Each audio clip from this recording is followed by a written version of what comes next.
Hello, it's the day before my operation and I just tried to create a video, but somehow managed to lose it. So, yeah, I wanted to do a video and I was talking about, final reflections on, binding and stuff like that. At the moment my bind is actually working better than it usually does, so there's not really much point showing you, but obviously I've shown bind before. This is an underworked binder. I had a T-Kingdom one when I first came out. It was terrible. The underworked one is way better. I had a white one, and then I got a black one because the white one didn't stay white for too long. But the white one stretched, so I've basically been running one binder the whole time I've been out. And I wear it too often, and by that I mean I wear it all the time. I used to take it off at night, but then I stopped doing that because so I get acne where the straps are, like here, and I don't know if you call it acne, whatever, and usually the binder rolls up and there's a nice sweet spot it finds, like just below where it would be helpful to be extra binding. It instead crushes my ribs and stomach and gives me acne around there as well, because it sort of bunches up into a super mega constrictive horror factory. Yeah, I had a bath just now and I was thinking in there, well, you're going to have a surprise tomorrow talking to them. See ya. I said in the video that you will never now see, and I'll try and make this one a bit shorter because it's quite long.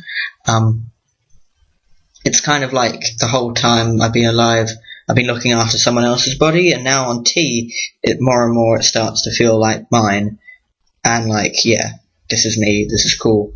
Now, it's so, like, you know, sometimes you have to bathe people, like, if they're ill, or if they're old or something, but usually you know them and either you like them or you're getting paid for it. I mean, not like, I mean, you know, like if it's a relative or a loved one or whatever. But me, it's more sort of like I've been having to look after and wash the body of somebody I don't like, who is oppressive, and oppression is bad. And because I'm always wearing this, like, I don't feel clothes on me, I don't feel wind or anything, and there was this one time I was in the garden or something, and it was early or late or something, and I was out there for some reason without my binder on, and it felt so good to feel the wind on, like, through my clothes. So I'm looking forward to that. I'm looking forward to bathing and breathing and being able to do things like go to the gym or exercise or stuff and not have them in the way or feel that they're there, these like bags, like ugh.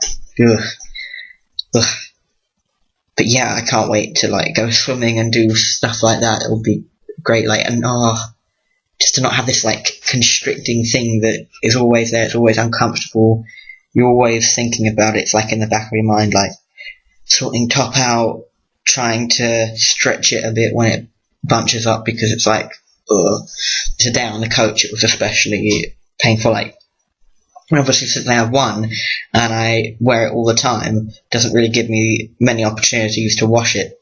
So yeah, being able to feel completely clean when I put clean clothes on will be nice.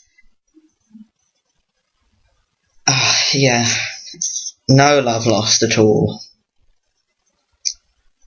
So, I didn't do a video after my pre-op appointment, but Dr Yelland was telling me about how he does his, and they call it chest reconstructive surgery. Instead of drainage bags, which usually you have like coming out here afterwards to drain any fluid that builds up, he uses another binder, a different kind of a medical one, to compress the area so that there is no build-up of fluid in the first place. And to avoid dog ears, which is where, like, the skin, you know, folds like dog ears, here, he makes the scar a bit longer and at an angle or something, so that it's not geometrically possible for there to be dog ears, I hope. Also, this is a recent scar, about 3 months or something like that, and he said this is a keloid scar, and that's basically how I scar. And he said that's unusual for people with my hair colour. Usually it's fair-haired people, or like very fair-haired people, or people with dark skin. But then my mum remembered to say that I have hypermobile syndrome, and he said that that's probably why that's common to have keloid scarring in hypermobile. Maybe it's like I've got stretchy skin or something. But so yeah, they're red and raised, and he said that's basically how it will scar there. I have another big scar on my leg that's about 5, possibly longer, possibly shorter, 4 to 6 years old now, probably on the 4 side, that did used to be very big and red and raised and gnarly. But now it's going, it should have had stitches, but it didn't. It's about, that big, probably. Like, yeah.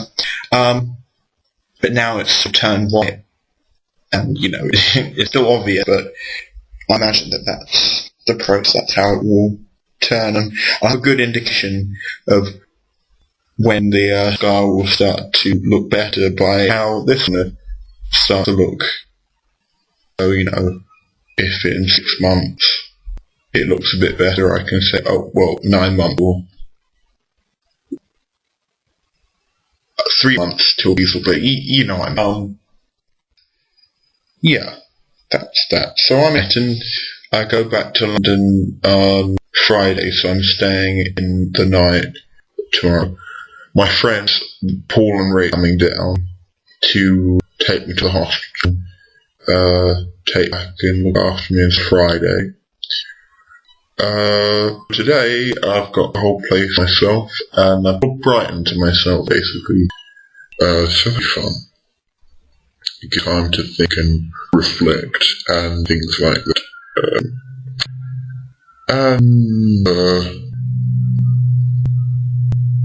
Yeah, there's a bunny out there. I'll be do another video thing see behind me, because she's think that in the balcony is just there. So I managed to make this basically the length as the other one, but I round a bit less. So okay, now I'll try and not delete. So talk to you guys soon. Guys, the 2 people that watch this. I should really write down if I have any thoughts. I can't, or if I've summarised it, maybe after my surgery I'll be able to.